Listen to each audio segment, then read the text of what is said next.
Assalamualaikum warahmatullahi wabarakatuh. Selamat berjumpa anak-anakku sekalian. Selamat bertemu lagi dengan pelajaran ilmu pengetahuan dan pengetahuan sosial. Kemarin kita sudah belajar tentang interaksi sosial.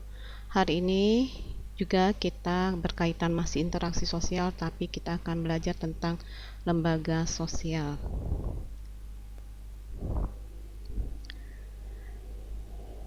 Mudah-mudahan kita semua selalu dalam keadaan sehat tanpa gangguan apapun, apalagi dalam situasi COVID-19 ini.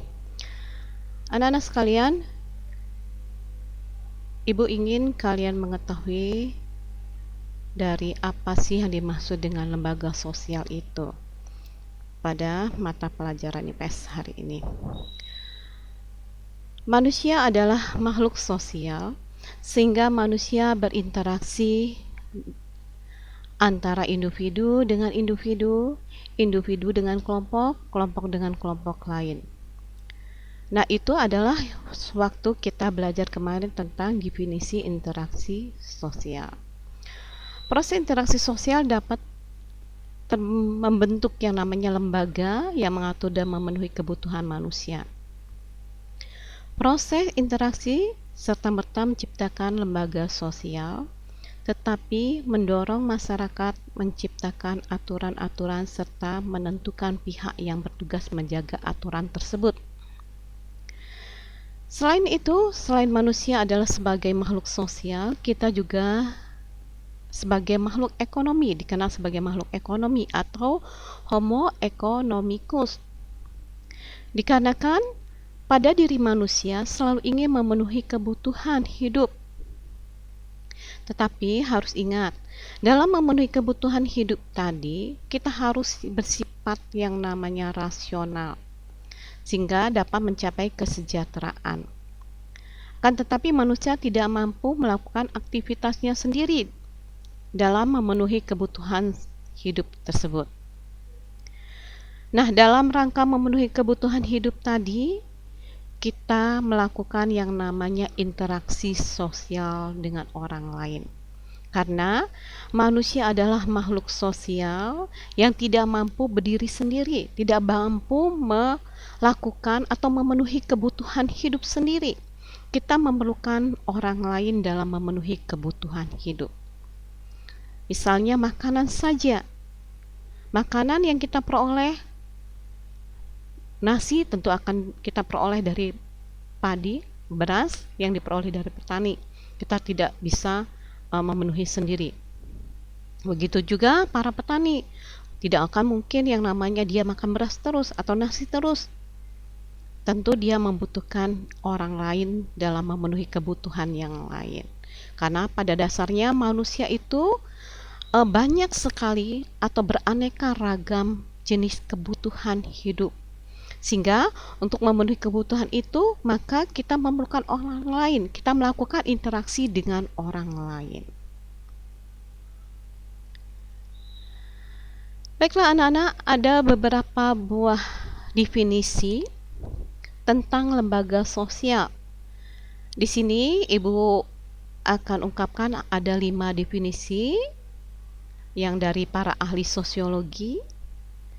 Yang pertama, definisi lembaga sosial adalah sebagai berikut. A. Oleh Selo Sumarjan mengatakan bahwa lembaga sosial merujuk pada kondisi abstrak berkaitan dengan norma dan peraturan tertentu yang menjadi ciri lembaga sosial. Itu menurut Selo Sumarjan. Yang B. Horton dan Hunt mengatakan bahwa lembaga sosial adalah norma sosial dan hubungan sosial yang terorganisasi. Jadi, norma sosial dan hubungan sosial yang terorganisasi adalah menurut Horton dan Hunt.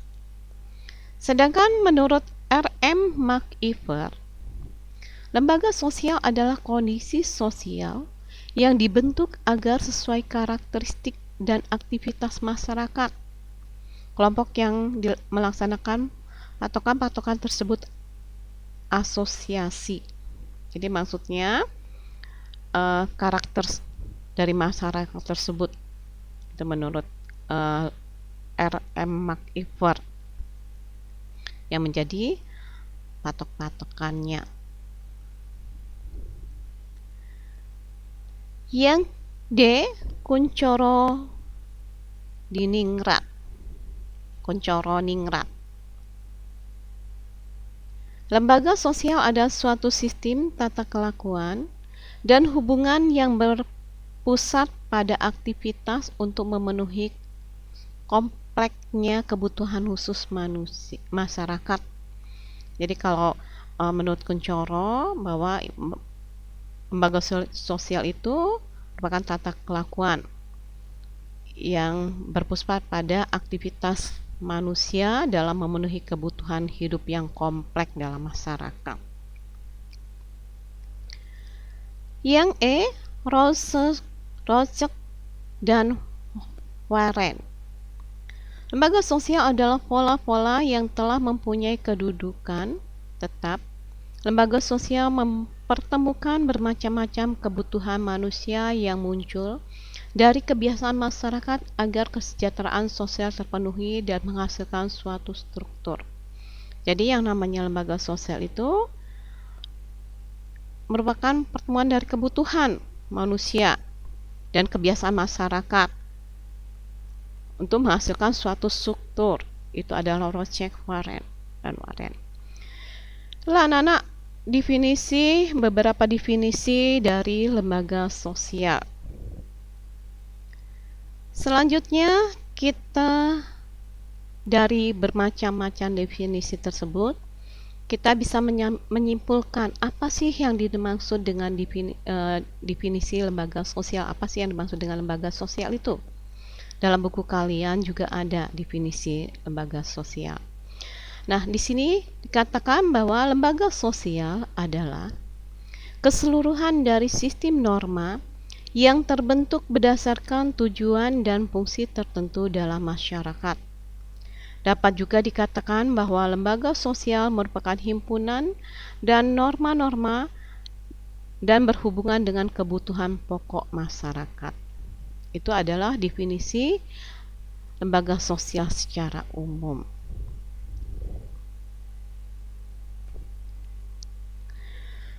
Manusia memiliki naluri dasar untuk berinteraksi dan untuk memenuhi kebutuhan dasar. Maka dipertemukan norma yang berfungsi mengatur manusia sehari-hari supaya hubungan antara manusia di dalam suatu masyarakat dapat terjalin sebagaimana yang diharapkan. Maka dirumuskan norma-norma masyarakat. Jadi pada dasarnya untuk memenuhi kebutuhan manusia itu ada norma-norma yang mengatur di masyarakat. Tujuannya itu apa? Agar terjalin yang namanya supaya baik hubungan di dalam masyarakat. Apa yang kita lakukan sesuai dengan aturan-aturan yang ada dalam masyarakat. Jadi kita tidak melanggar norma-norma yang ada dalam masyarakat dalam berinteraksi maupun dalam memenuhi kebutuhan hidup kita. Nah, dari itu bahwa yang namanya di masyarakat itu ada norma, aturan-aturan. Sekarang apa sih yang dimaksud dengan norma kalau begitu? Nah, kita lihat bahwa yang dimaksud dengan norma adalah aturan atau kaidah yang menjadi pedoman tingkah laku. Jadi, kaidah yang menjadi pedoman tingkah laku kita dalam kehidupan bermasyarakat itu dinamakan norma. Norma memberitahu kelakuan kalau perilaku kita itu benar atau salah. Jadi, kita tahu sebetulnya pada diri kita juga tahu bahwa kita melakukan hal yang benar atau salah. Kita juga sebelum melakukan sesuatu, kita juga harus berpikir, harus merasakan, oh ya, bila kita bertindak seperti ini, apakah itu baik? Apakah itu benar? Atau apakah itu jelek? Seandainya jelek, ya sebaiknya tidak dilakukan. Karena pasti apapun yang kita lakukan, bila perilaku kita melakukan suatu hal yang tidak baik, pasti akan punya dampak tersendiri, baik bagi diri kita, bagi orang tua kita, atau juga bagi masyarakat secara umumnya. Misalnya, kita melakukan hal yang buruk. Kita sebagai anak sekolah, misalnya tidak mematuhi aturan sekolah, atau merokok. Karena di sekolah juga ada norma, ada aturan yang membuat kita menjadi suatu hal yang baik, menjaga perilaku kita. Jadi, kalau kita merokok, udah melanggar norma. Kita juga harus mikir kalau seandainya kita merokok, apakah itu hal yang benar bagi anak sekolah. Dampaknya apa bagi kita?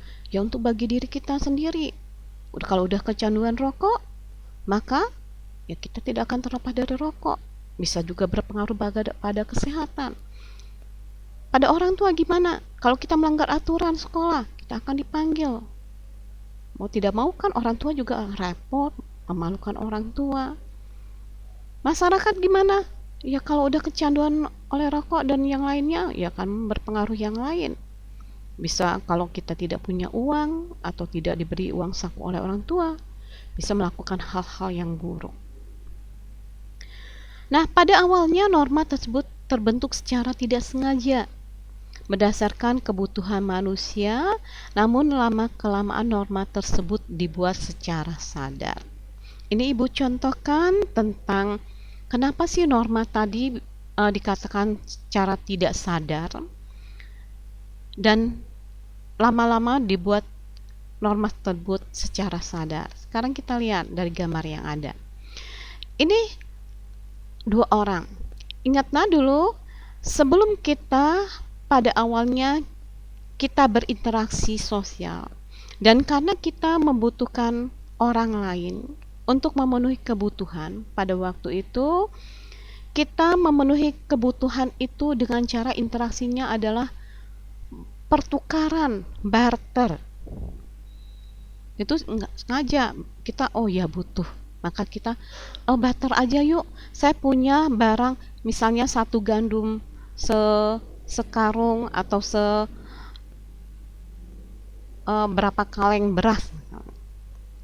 Yang ibu ini misalnya dia punya beberapa lauk pauk. Maka dalam memenuhi kebutuhan terjadi tukar menukar.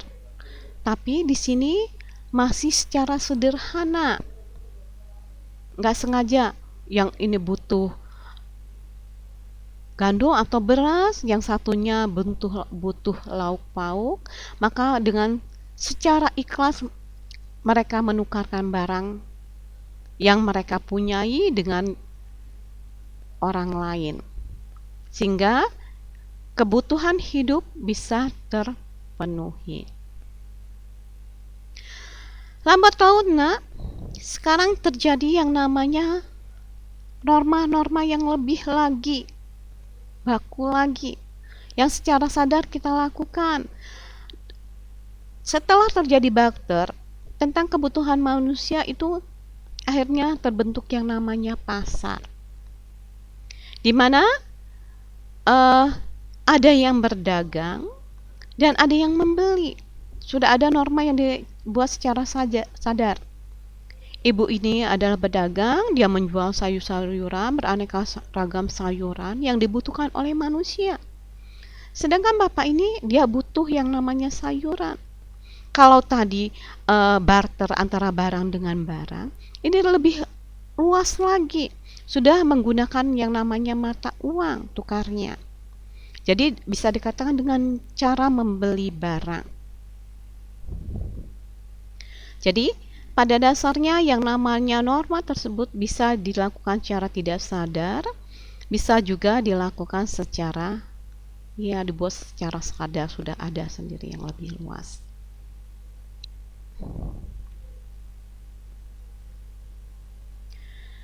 Kita lanjutkan anak-anak. Sistem norma atau aturan yang dapat dikategorikan sebagai lembaga sosial harus memiliki syarat-syarat sebagai berikut. Yang pertama, sebagian besar anggota masyarakat menerima norma tersebut. Jadi, norma tersebut sudah diterima. Yang B, norma tersebut dijiwai seluruh warga dalam sistem sosial. Sedangkan yang C, norma tersebut mempunyai sanksi yang mengikat setiap anggota masyarakat. Jadi, pada dasarnya norma itu bisa menjadi lembaga sosial harus punya syaratnya, 3 syarat ini. Bila norma tadi sudah diterima, jadi diterima oleh masyarakat keseluruhan. Setelah diterima apa? Dijiwai, maksudnya oh ya itu ada pada diri orang itu. Yang selanjutnya adalah ada sanksi, jadi ada suatu sanksi yang mengikat bagi anggota masyarakat. Bila dia melakukan suatu hal yang tidak baik, dia tahu, yakin bahwa itu akan mendapat sanksi dari masyarakat. Sehingga apa? Ya sehingga orang-orang juga akan melakukan hal-hal yang sebaiknya bagus baik untuk diri sendiri maupun orang lain. Karena apa? Karena ada sanksinya. Walaupun tidak mengikat, tapi mereka sadar bahwa itu punya sanksi tersendiri bagi mereka.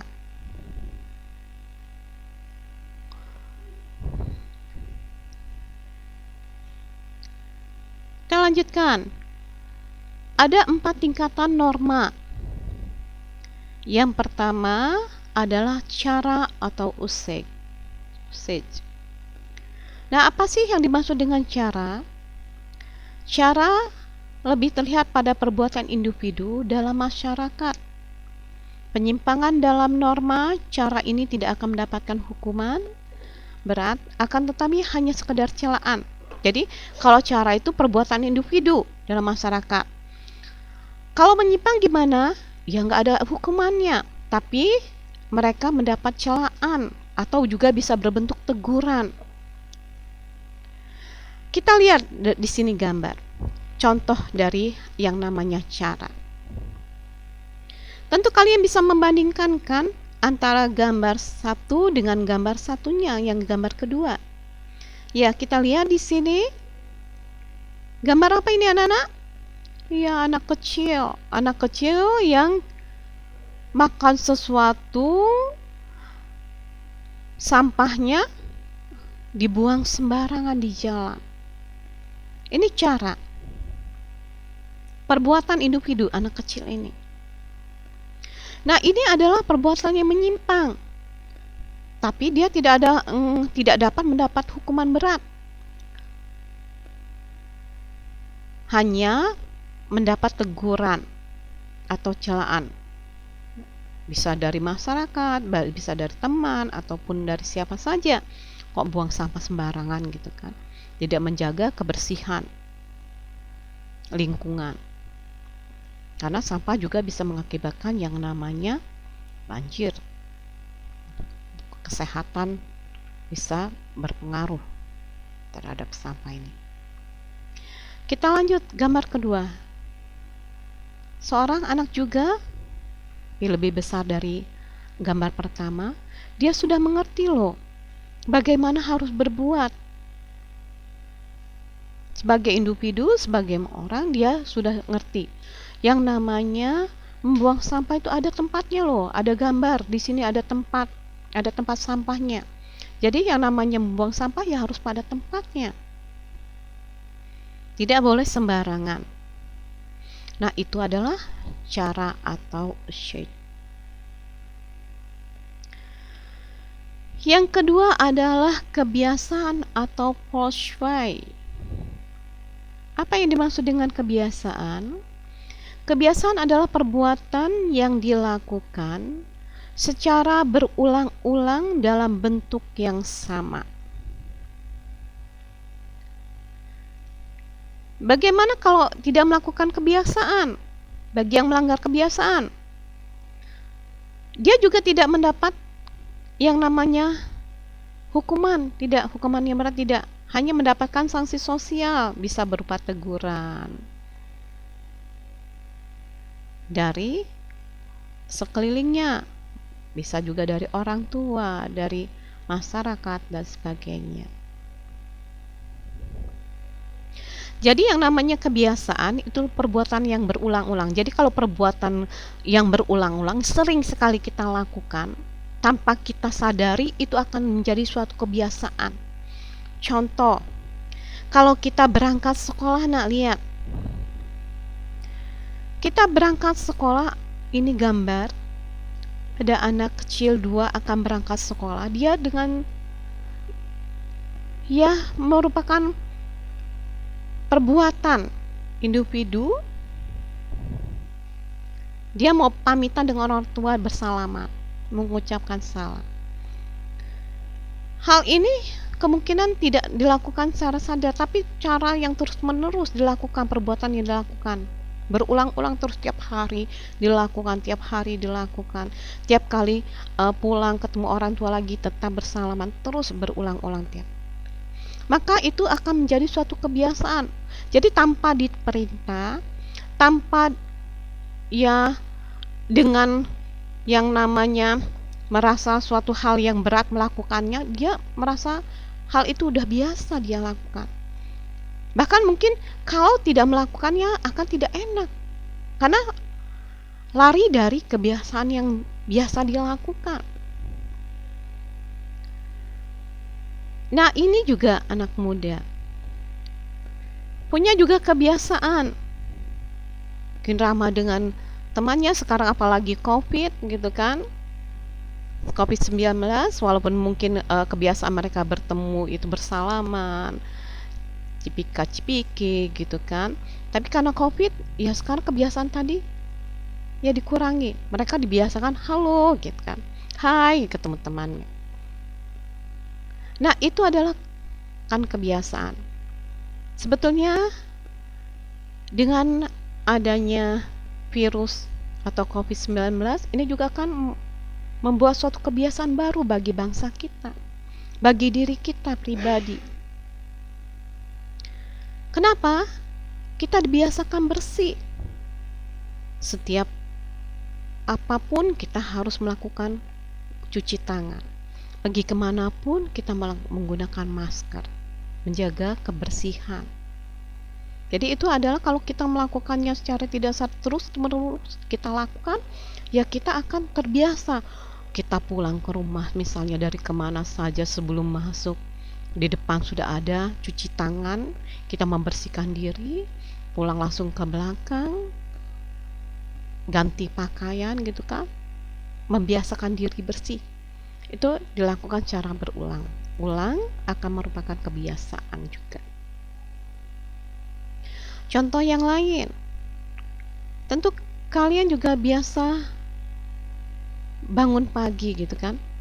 Kemungkinan pertama kali kalian bangun sholat subuh itu sebelum menjadi kebiasaan suatu hal yang berat. Setiap saat mungkin orang tua akan membangunkan kalian, bangun nak sholat. Tapi kalau kalian sudah melakukan dengan secara sengaja, itu akan memudahkan kalian melakukan suatu kebiasaan, dilakukan secara berulang-ulang.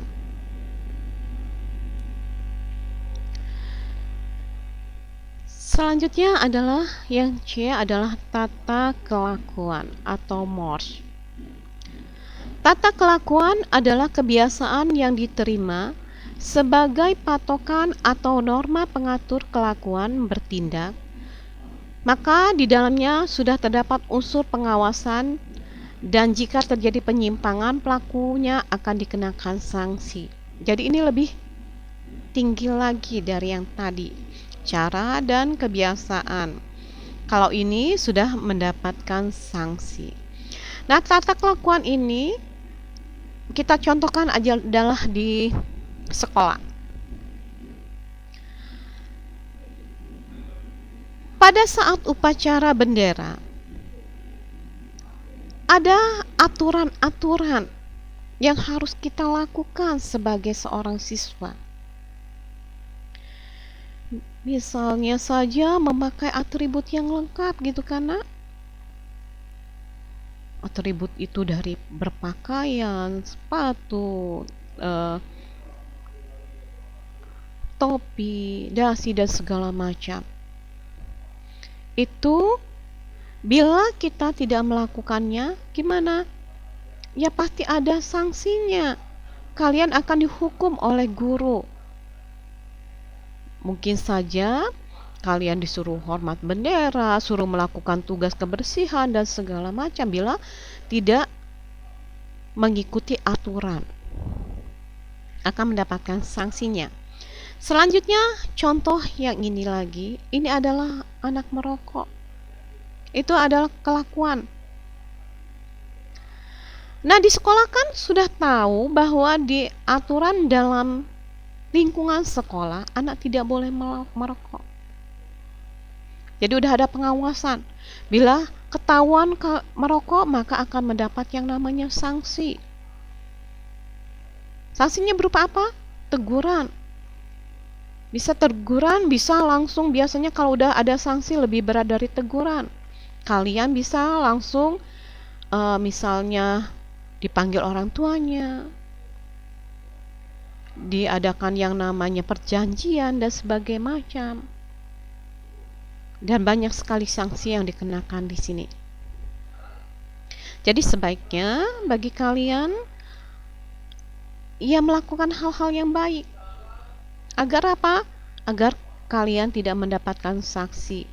Selain itu juga ia tidak akan merugikan diri kalian sendiri. Apa yang kalian lakukan tentu akan berdampak pada diri kalian sendiri, juga pada orang lain dan orang tua juga.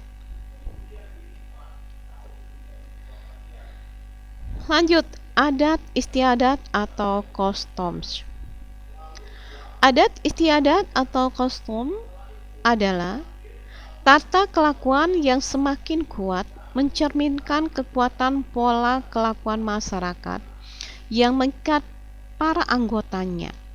Jadi di sini yang namanya adat istiadat itu yang adanya pada masyarakat, bentuknya mengikat para anggota masyarakat. Biasanya kalau mereka yang melanggar adat, maka akan mendapatkan sanksi adat. Contoh, ini pada adat Jawa, biasanya anak kecil yang mulai akan berjalan, mereka ada adat yang namanya menapak di tanah belajar. Ada upacaranya. Ini juga mulai mereka dimasukkan dalam kurungan, kan? Ini juga yang namanya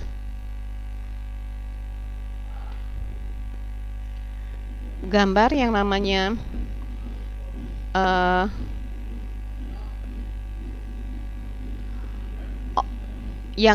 masyarakat melakukan suatu upacara makan bersama, biasanya pada saat tertentu. Nah, ini juga merupakan adat istiadat. Banyak sekali adat istiadat di daerah kita. Setiap suku biasanya punya adat istiadat tersendiri. Dan tentu adat istiadat itu juga akan mempengaruhi yang namanya anggota masyarakatnya kita. Mungkin kita kalau seandainya tidak melakukan adat tersebut, bisa saja kita dikucilkan oleh masyarakat. Kita tidak mendapatkan perhatian, bahkan tidak mendapatkan tempat dalam kehidupan masyarakat. Kalau demikian, kita menjadi anggota masyarakat tidak enak. Karena apa? Kita tidak merasa diperdulikan oleh masyarakat. Kita tidak punya peranan apa-apa loh dalam kehidupan masyarakat. Tempat kita sering masih ada adat kental yang bergotong royong, yang kebersamaan kemarin kita belajar. Nah, gotong royong itu masih sangat erat dalam kehidupan kita. Jadi kalau kita memang tidak mau ikut dalam kehidupan masyarakat, ya tentu kita juga akan merasa orang lain tidak akan peduli dengan kita. Setiap kali ada kegiatan, kemungkinan mereka juga tidak akan urusan dengan kehidupan kita. Maka kita harus yang namanya sebagai masyarakat, sebagai anggota masyarakat, kita juga berupaya untuk melakukan apapun yang ada dalam kehidupan masyarakat. Selanjutnya, kita lihat tentang ciri-ciri lembaga sosial. Ciri lembaga sosial ada beberapa buah. Yang pertama, memiliki tingkat kekekalan tertentu. Jadi lembaga sosial dalam masyarakat cenderung bertahan lama karena terbentuk untuk menciptakan peraturan sosial. Suatu lembaga sosial akan terus diwariskan dari generasi ke generasi selama lembaga sosial tersebut dirasakan berguna oleh masyarakat. Sekarang kita lihat. Contoh yang ada ini adalah tentang sekolah. Sekolah itu merupakan lembaga sosial juga, di mana memiliki tingkat kekekalan tertentu. Jadi cenderung diwariskan oleh satu generasi ke generasi berikutnya. Mungkin dulu waktu kita masih dalam keadaan penjajahan, yang namanya lembaga sosial mungkin tidak ada pendidikan di sini, lembaga sosial yang pendidikan, sekolah tidak ada. Setiap manusia pada waktu itu masih belum bisa sekolah dengan baik. Hanya orang-orang tertentu yang bisa bersekolah. Tapi sekarang setelah merdeka kita sudah mulai yang namanya sekolah, silahkan bagi siapapun bisa memperoleh pendidikan. Nah, itu diteruskan dari satu generasi ke generasi berikutnya. Karena dianggap bahwa lembaga sosial ini berguna bagi masyarakat, bukan hanya berguna bagi diri kita untuk masa depan kita, tapi keberhasilan kita juga bisa berguna bagi masyarakat, bagi negara, untuk memajukan bangsa dan negara kita. Maka dikatakan bahwa lembaga sosial itu memiliki kekekalan. Selanjutnya, bahwa lembaga sosial itu memiliki simbol. Jadi, setiap lembaga pasti memiliki simbol. Simbol itu fungsinya untuk mempermudah seseorang mengingat keberadaan lembaga, visi, misi, dan tujuan yang hendak dicapai. Simbol-simbol tersebut dapat berupa gambar, bisa juga logo, tulisan gabungan antara gambar dan tulisan, dan juga bendera Panji. Nah, dari contoh yang ada ini kita lihat. Ini memiliki simbol dari Polri ini. Bahwa Polri punya simbol seperti ini. Yang kedua, kita lihat di sini gambar ada tulisan Tutwuri Handayani. Ini udah tahu bahwa kalau seperti ini adalah simbol apa, Nak? Iya, simbol tentang pendidikan. Nah, gambar yang ketiga, ini ada gambar timbangan. Ini harus seimbang antara sebelah kanan maupun sebelah kirinya. Ini adalah dari simbol dari pengadilan, kehakiman. Jadi maksudnya yang namanya yang bergerak pada kehakiman, pengadilan, ya harus tahu bahwa dia tidak boleh yang namanya berat sebelah. Dia harus seimbang. Jadi yang mana yang salah, ya salah, yang benar adalah dibenarkan, jangan terbalik. Nah, itu adalah bahwa yang namanya lembaga sosial punya simbol. Yang C, memiliki norma tertulis dan tidak tertulis. Jadi setiap lembaga sosial memiliki aturan, baik tertulis maupun tidak tertulis. Aturan tertulis kita lihat, satu contoh saja adalah Undang-Undang Dasar 45. Itu undang-undang ini merupakan norma tertulis. Ada loh bentuk tulisannya. Bila melanggar ya akan mendapat hukuman. Bisa yang lain adalah ketetapan pemerintah, TAP MPR, dan segala macam sudah tertulis aturannya. Bila ini kalau tertulis biasanya punya sanksi tertentu bila yang melanggar. Nah, yang contoh kedua ini adalah aturan atau yang tidak tertulis. Kalian lihat, ini anak kecil, masih kecil sekali, dia belajar mungkin melihat orang tuanya dari kebiasaan orang tuanya. Selama ini orang tuanya sholat gitu kan, ya dia ikut. Nggak ada tulisannya itu harus waktu sholat, gitu kan. Sholat ada tulisannya segala macam. Paling nggak hanya berbentuk gambar atau tulisannya itu, tapi sekedar saja. Tapi tidak ada aturan tertulis. Nah, dengan apa yang dilakukan oleh orang tuanya tadi, kebiasaan tadi itu udah mencerna pada diri anak kecil ini. Jadi dia dengan refleks dia melakukan apa yang dia lihat. Dia lihat, maka dia langsung bisa melakukan gerakan-gerakan seperti yang dilakukan orang tuanya sholat.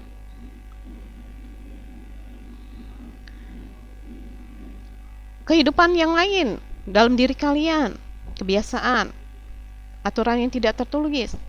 Ingat, waktu kalian biasa misalnya orang tua biasanya kalau punya anak membagi tugas anaknya. Apalagi kalau anaknya ada beberapa orang, biasanya si A tugasnya adalah mengepel, si B beres-beres gitu, yang C misalnya yang bantu orang tuanya memasak. Itu aturan yang tidak tertulis.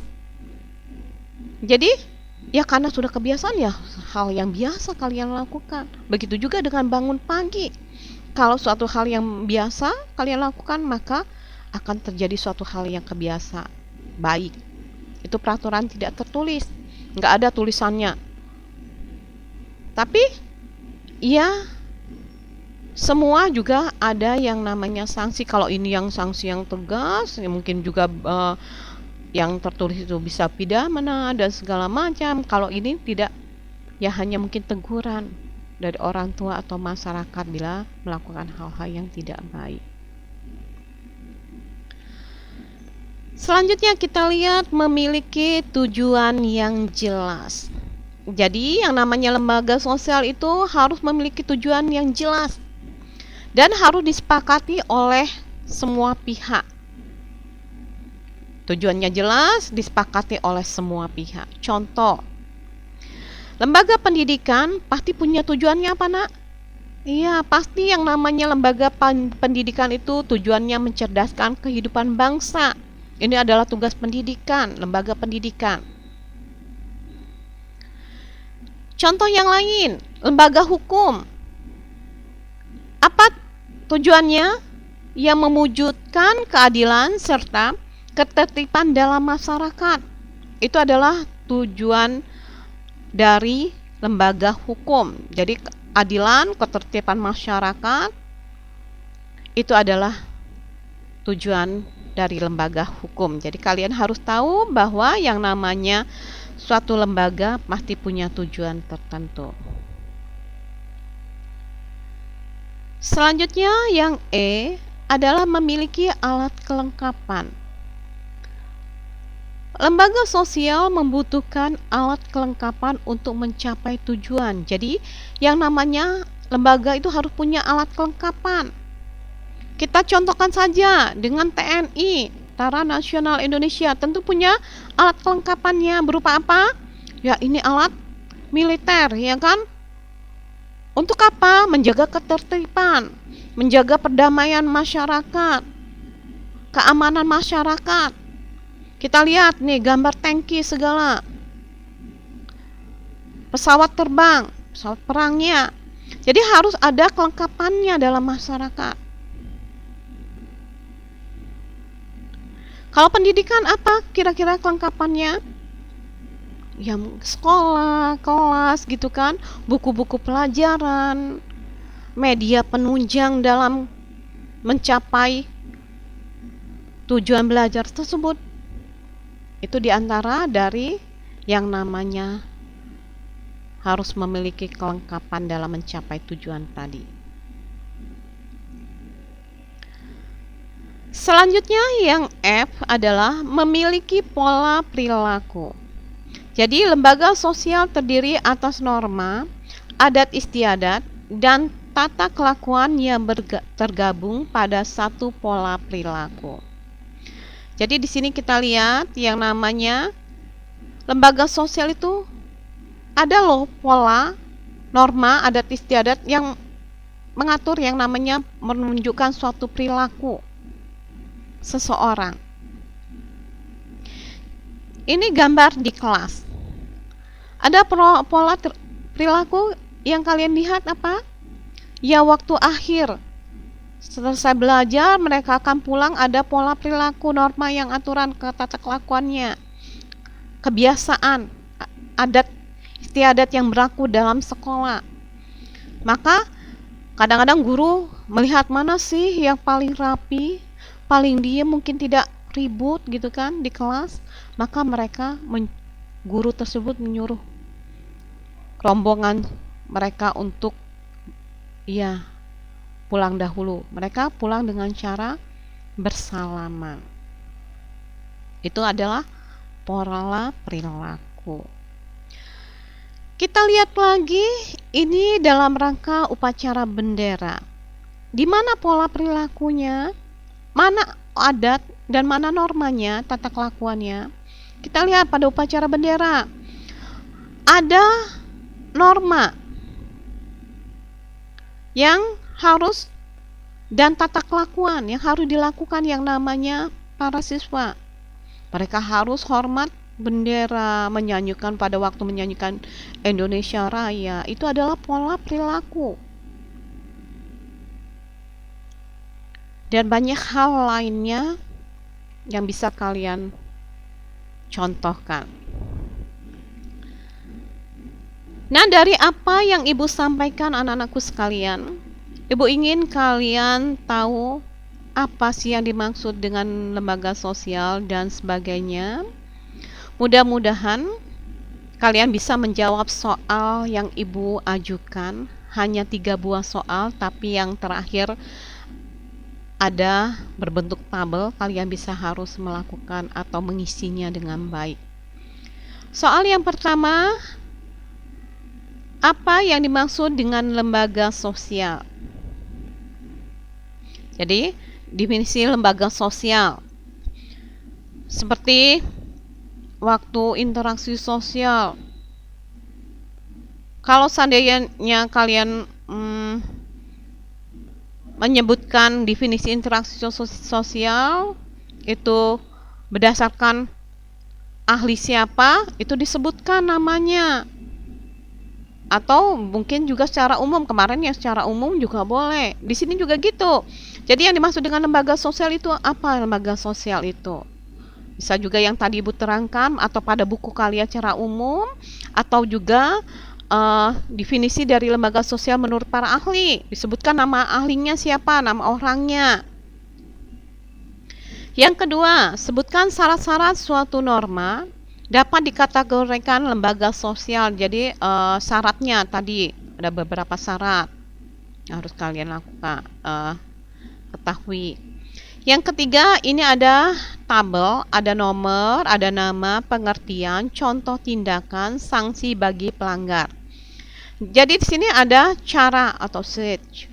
Jadi di sini harus kalian tahu apa sih yang dimaksud dengan cara pada pengertian itu, apa sih yang dimaksud dengan kebiasaan, apa sih yang dimaksud dengan kelakuan, dan apa yang dimaksud dengan adat istiadat, definisinya maksud Ibu. Setelah itu kalian di sini ada contoh. Jadi apa tindakan apa yang ada pada cara, boleh dalam tindakan sehari-hari yang kalian lakukan sendiri. Jadi contoh tindakannya. Di sini sanksinya bagi yang melanggar. Jadi ini maksudnya kalau berupa sanksi kira-kira pelanggaran yang apa? Contoh yang apa? Yang tidak baik. Kalau yang baik sanksinya ya akan baik sanksinya. Boleh kalian berikan contoh yang tidak baik, dan juga contoh yang baik. Ada sanksi yang berupa, misalnya kalau contoh yang baik tadi, yang baik membuang sampah pada tempatnya. Sanksinya kira-kira apa? Ya, kalau sanksi biasanya kan pelanggaran yang tidak baik, buang sampah sembarangan, maka sanksinya akan mendapat teguran. Kalau yang tidak berbuat baik, ya tidak akan sanksi, cuman dia berupa sanksinya berupa ya pujian bisa. Dan itu semua 1 sampai 4 yang harus kalian lakukan. Jadi pengertiannya contoh tindakan dan sanksi pelanggaran. Demikian saja anak-anakku sekalian, apa yang telah Ibu sampaikan. Mudah-mudahan semua yang Ibu sampaikan berguna bagi kalian semua. Dan semoga kita semua tetap sehat, tetap dalam lindungan Allah Subhanahu wa Ta'ala. Ibu ingatkan,